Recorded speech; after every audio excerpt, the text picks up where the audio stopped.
जय श्री हरिवंश।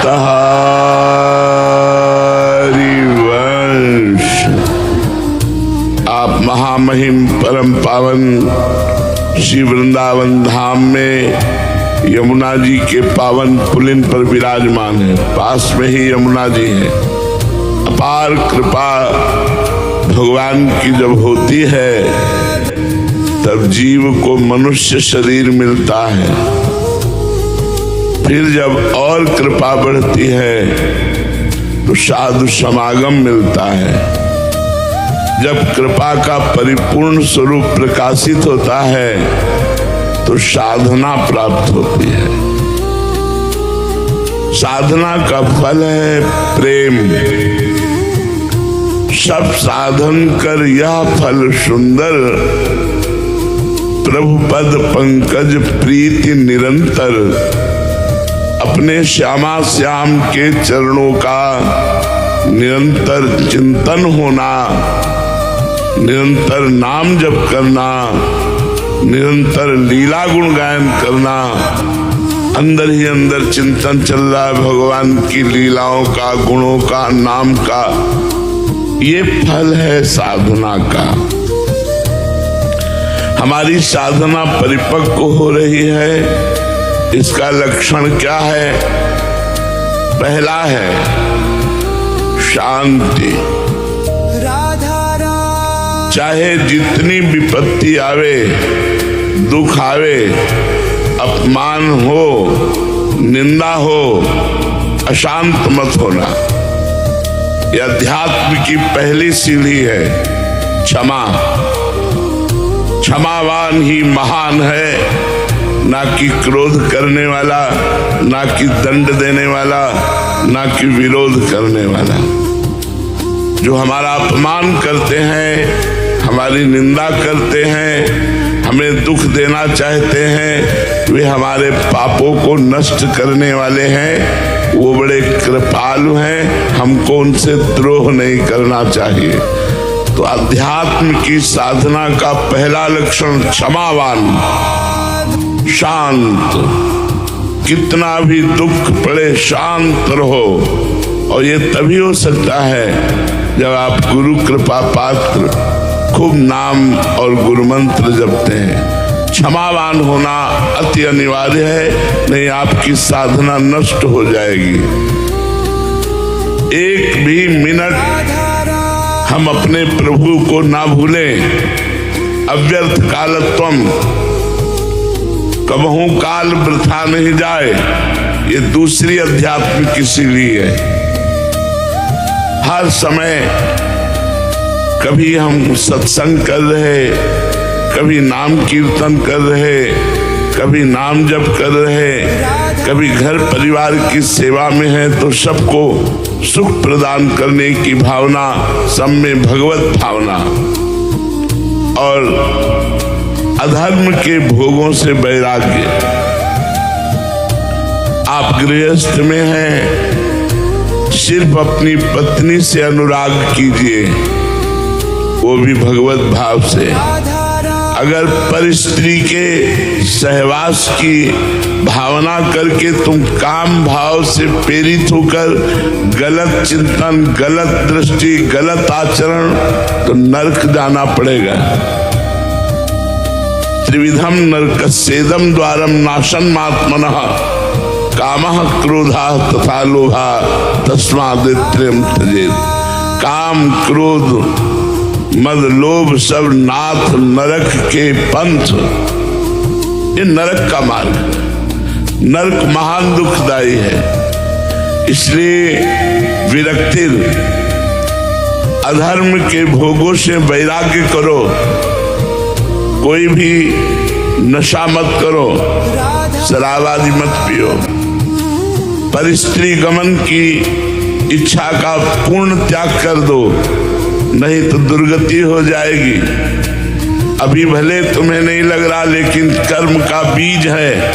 जैसे हम खेती में 1 मन बीज फेंकते हैं तो 40 मन काटते हैं, 40 मन हमें प्राप्त होता है। ऐसे ही हम गंदा आचरण करते हैं, वो छोटा आचरण बड़ा दंड देने वाला होता है। इसलिए अधर्म के आचरणों से वैराग्य, मांस मत खाओ, पर स्त्री गमन की भावना का त्याग करो, पर धन की भावना का त्याग करो, पर द्रोह का त्याग करो। अध्यात्म की दूसरी भूमिका पर आप पहुंच गए। तीसरी, मान शून्यता। सम्मान की चाह नहीं होनी चाहिए। लोग हमें प्रशंसा करें, प्रणाम करें, भगत माने, ऐसी भावना अगर हमारे अंदर रहेगी तो हम अध्यात्म की तीसरी भूमिका पर नहीं चढ़ पाएंगे। अध्यात्म की तीसरी भूमिका पर सबहि मान प्रद आप अमानी। दूसरों को मान प्रदान करो और स्वयं मान रहित रहो। मान शून्यता। चौथी भूमिका, इसी जन्म में भगवत प्राप्ति होगी ऐसा दृढ़ निश्चय हो जाना चाहिए। आशा बंधा। आशा से दास्यम वृषभानुजायास तीरे समध्यास च भानुजाया कदानु वृंदावन कुंजवी थी स्वहम राधे रतिर्भवेयम। हे किशोरीजू, कब ऐसा होगा कि वृंदावन की बीथियों में मैं आपका गुणगान करता हुआ आपके दासत्व की भिक्षा मांगू कि हे लाडली मैं आपका दास बन जाऊं, हे प्रियाजू मैं आपका दास बन जाऊं। तो आशा बंधा, ये दृढ़ आशा हो जानी चाहिए चौथी भूमिका में कि मुझे भगवत प्राप्ति होगी। पांचवी भूमिका, समुत्कंठा नाम गाने, सदा रुचि। नाम में रुचि होकर उत्साह सहित हर पल नाम जप करना, ये बहुत बड़ी बात है। ये जो भूमिका जागृत होती है अध्यात्म की पांचवी, इसमें उत्साह सहित नाम जप होता है। एक क्षण के लिए नाम छूटे तो भारी क्लेश होने लगता है, अशांति होने लगती है। तद स्मरणेन परम व्याकुलते थी। धिक्कार है हमारे इस मिनट को जो मिनट भगवान से विमुख गया। यही विपत्ति है, यही हानि है जहाँ भगवान का विस्मरण हुआ। कहा हनुमंत विपत्ति प्रभु सोई, जब तो सुमिरन भजन न होई। जिस मिनट, जिस सेकेंड में भगवान का विस्मरण हो जाए वही हानि है। हमारा समुत्कंठा नाम गाने, सदा रुचि, उत्साह के सहित नाम जप करने में हमारी रुचि होनी चाहिए। छठी भूमिका, आसक्तिस तद्गुणाख्याने। भगवान की लीला कथा सुनने का नशा होना चाहिए। जहां कहीं हम सुने कि यहाँ भगवान की चर्चा हो रही है, विशुद्ध चर्चा भगवान की, क्या अशुद्ध भी चर्चा होती क्या? हाँ, जिस चर्चा को मान और रुपया पैसा और सांसारिक पदार्थों के प्रलोभन से किया जाता है, उसमें कपट रूपी अशुद्धता आ जाती है। चौथी भगत मम गुणगन करे कपट तजगान। ये कपट त्याग कर जहां निष्कपट भगवान की चर्चा हो रही हो वहां जरूर सुनना चाहिए। अगर कहीं सुनने को न मिले, ऐसा अवसर ना आवे, तो अपने घर में सदग्रंथ रख ले। श्रीमद् भागवत है, रामचरितमानस है, और भी भगवान के परम पावन ब्रह्म ऋषियों द्वारा लिखे हुए ग्रंथ हैं। उन ग्रंथों को रख ले और उनका स्वाध्याय करे। आसक्ति तद्गुणाख्याने। और आखिरी है भगवान के धामों में प्रीति हो जाना। हम वृंदावन के बिना जी नहीं सकते। हमारी ऐसी प्रीति हो जाए, हम ब्रज 84 कोष के बाहर नहीं, अगर बाहर हम रहते हैं तो हमारा मन ब्रज 84 कोष में रहता है। तन बंबई कलकत्ता में रहे लेकिन मन वृंदावन में रहे, यही जीवन का परम लाभ है।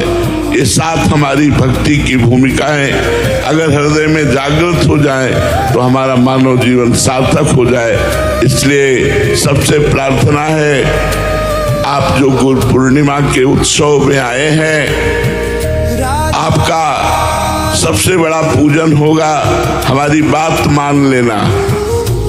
ये फल फूल रुपया पैसा इनका कोई महत्व नहीं है, मायाकृत है, पर आपके पास यही है इसलिए आप भाव से लेकर आते हैं। लेकिन वास्तविक गुरु पूजन का स्वरूप है आज्ञा सम्न सुसाहिब सेवा, अपने साहब की सेवा, उनकी आज्ञा का पालन करना। तो हमारी प्रार्थना है, दुख विपत्ति संकट शोध निगेटिव भाव नकारात्मक भाव इन पर विजय प्राप्त करने के लिए राधा राधा राधा खूब नाम जप कीजिए, राधा वल्लभ श्री हरिवंश नाम जप कीजिए। नाम जप से समस्त संकट नष्ट हो जाएंगे, नरक नहीं जाना पड़ेगा और इसी जन्म में भगवान की प्राप्ति हो जाएगी। यही है गुरु करने का लाभ। अगर ये लाभ न मिला तो गुरु बनाने का मतलब क्या रहा। इसलिए हमारी प्रार्थना मानिए और खूब नाम जप कीजिए, कोई गलत आचरण मत कीजिए। श्री राधा वल्लभ लाल की